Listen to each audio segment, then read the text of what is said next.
Hello everyone, I am Ankita Datta, Director of Prayas Physics Classes, Dehradun. Welcome students.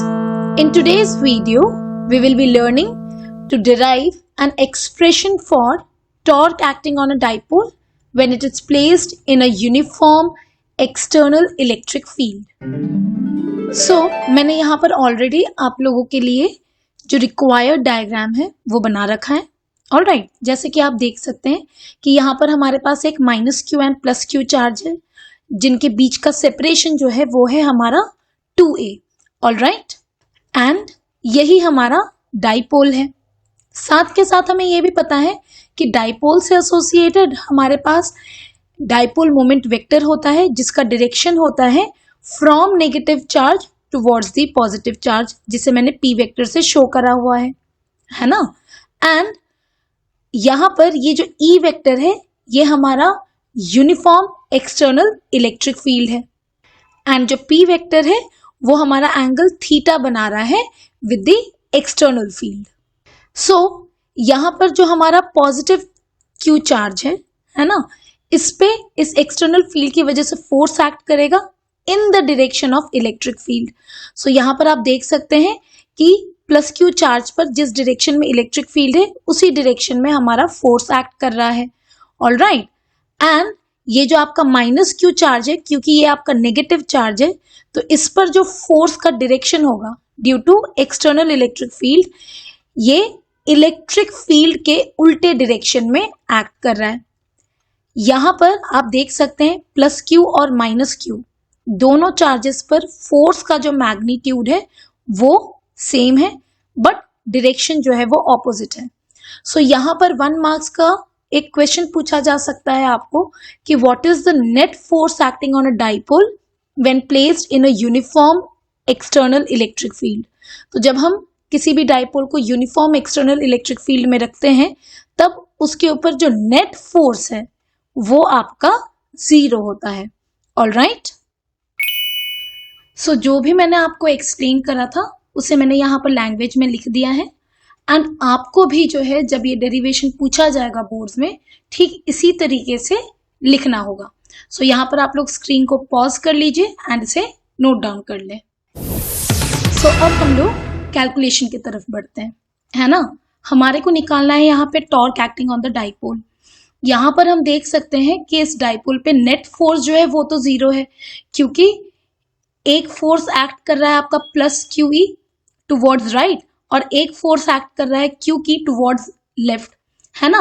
सो यहाँ पर ये दो forces जो है मैग्नीट्यूड वाइज इक्वल है but they are acting in the opposite direction.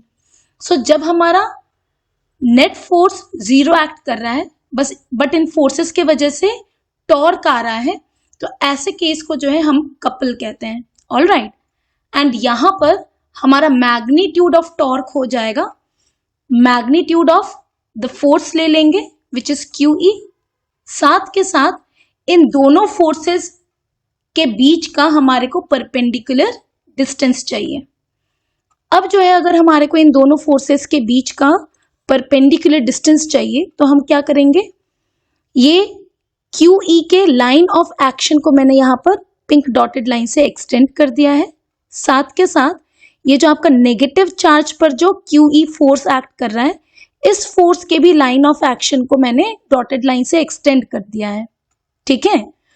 सो अब इन दोनों फोर्सेस के बीच का जो परपेंडिकुलर डिस्टेंस हो जाएगा वो होगा हमारा इन दोनों फोर्सेस का जो लाइन ऑफ एक्शन है, इन लाइन ऑफ एक्शन के बीच का जो परपेंडिकुलर डिस्टेंस है वो हो जाएगा हमारा R परपेंडिकुलर. सो यहाँ पर हमारा ये R परपेंडिकुलर का वैल्यू क्या हो जाएगा, ये अगर एंगल हमारा between the P vector and E vector theta है तो यहाँ पर ये वाला एंगल भी जो है हमारा थीटा हो जाएगा. ऑलराइट, सो अब जो है आपको एक ट्रायंगल दिख रहा है, यहाँ पर ये आपका R परपेंडिकुलर हो गया. सो R परपेंडिकुलर निकालने के लिए हमारे को क्या यूज करना पड़ेगा, साइन थीटा.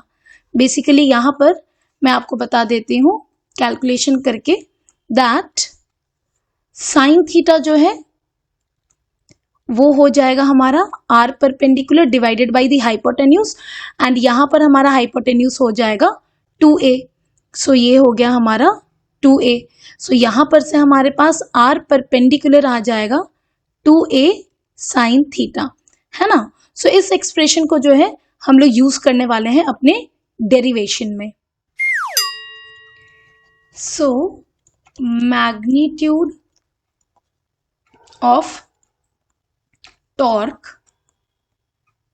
जिसे कि हम डिनोट कर रहे हैं विथ टाउ, इसे हम लोग क्या लिख देंगे, यहां पर आ जाएगा, क्योंकि जैसे कि मैंने आपको एक्सप्लेन करा कि यहां पर जो है, जो दोनों नेट फोर्स एक्ट कर रहा है हमारा डाइपोल में, वो हमारा 0 है, बट इन फोर्सेस की वजह से देयर इज टॉर्क, जिसे हम कपल कहते हैं। और कपल का मैग्नीट्यूड क्या हो जाता है, magnitude of the force into R perpendicular.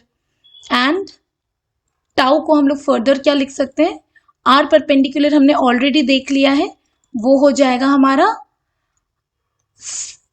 2a sign of theta, है ना। सो ये आ गया हमारा 2a साइन थीटा, ठीक है। सो अब जो है इस एक्सप्रेशन में अगेन q इंटू 2a, ये हो जाएगा हमारा इलेक्ट्रिक डाइपोल मोमेंट का मैग्नीट्यूड, है ना।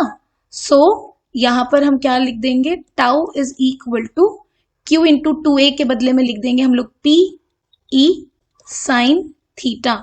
यहां पर आप लिख देंगे रीजन भी, that since p is equal to q into 2a है। ऑल राइट, सो ये तो हो गया हमारा magnitude of the torque. But हमें पता है कि टॉर्क जो है वो एक वेक्टर क्वांटिटी है, तो हमें टॉर्क को वेक्टोरियली रिप्रेजेंट करना होगा। तो आइए वो देखते हैं कि हम लोग किस तरीके से टॉर्क को वेक्टोरियली रिप्रेजेंट कर सकते हैं। सो वापस से अगर आप इस डायग्राम को रेफर करेंगे, यहां पर आप देख सकते हैं कि ये जो आपके फोर्सेस हैं, है ना, इनका क्या टेंडेंसी है, इनका टेंडेंसी ये है to rotate the dipole in clockwise sense. इन दोनों फोर्सेस का जो है डाइपोल को क्लॉकवाइज सेंस में घुमाने का टेंडेंसी है, एंड हेंस यहां पर जो आपका डायरेक्शन ऑफ टॉर्क आ रहा है वो आ रहा है आपका इनटू द प्लेन। साथ के साथ अगर आप P क्रॉस E करेंगे तो P क्रॉस E का भी डायरेक्शन जो है आपका इनटू द प्लेन ही आएगा, जिस वजह से हमने जो एक्सप्रेशन ऑब्टेन करा है टॉर्क के लिए, जो आ गया था हमारा PE साइन थीटा, यहां पर हम टॉर्क को जब वेक्टोरियली लिखेंगे तो टॉर्क को लिख देंगे as P vector cross E vector. So यहां पर लिख लेंगे हम that the direction of torque is into the plane, and साथ के साथ also the magnitude of P vector cross E vector is PE sine theta, है ना। P vector cross E vector का मैग्नीट्यूड जो है वो PE साइन थीटा होगा, एंड P क्रॉस E का जो डायरेक्शन है वो भी आपका इनटू द प्लेन ही है, वही लिख देंगे, and direction of P vector cross E vector is into the plane, है ना। हेंस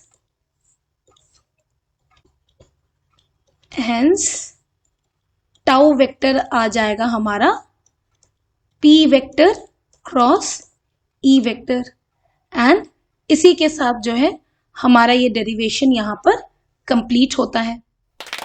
सो यहां पर फर्दर जो है मैं आपको छोटे छोटे 1 मार्क्स के क्या क्वेश्चंस पॉसिबल हो सकता है इस टॉपिक से वो बता देती हूँ। सो यहां पर वापस से डायग्राम में आते हैं। यहां पर हम देख सकते हैं कि ये दो फोर्सेस एक्ट कर रहे हैं जिनका मैग्नीट्यूड सेम है एंड ऑपोजिट इन डायरेक्शन है, एंड इनका टेंडेंसी क्या है, to rotate the dipole in clockwise sense, है ना।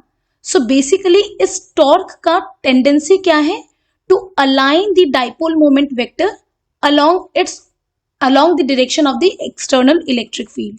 जिस डायरेक्शन में आपका एक्सटर्नल इलेक्ट्रिक फील्ड है उसी डायरेक्शन में इस डाइपोल को अलाइन करने का टेंडेंसी रख रहा है ये टॉर्क. ऑलराइट, सो यहां पर हम लिख सकते हैं that the tendency of the torque is to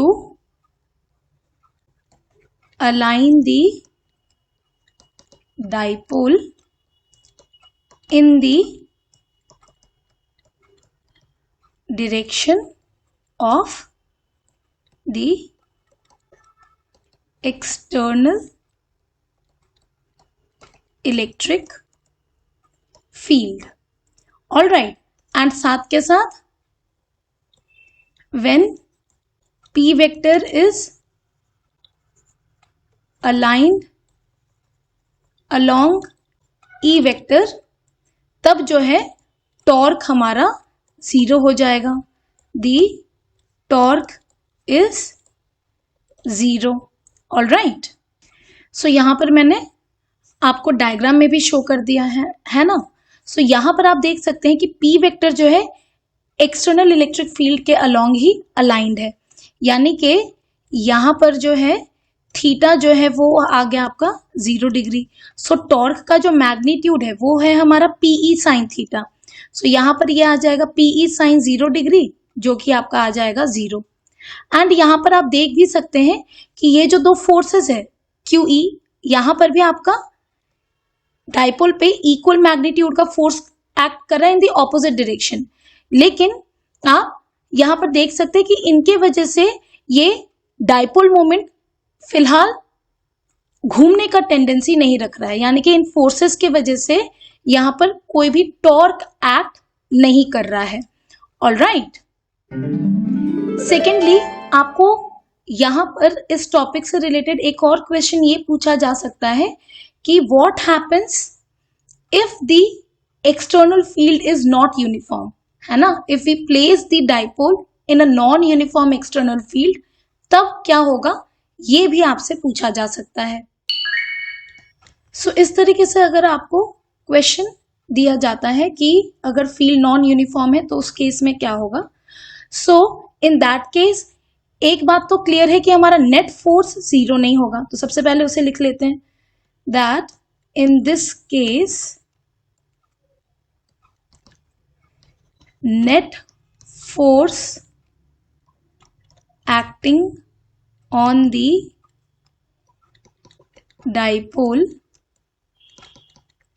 will not be 0. However, there might be a torque acting on the dipole, है ना.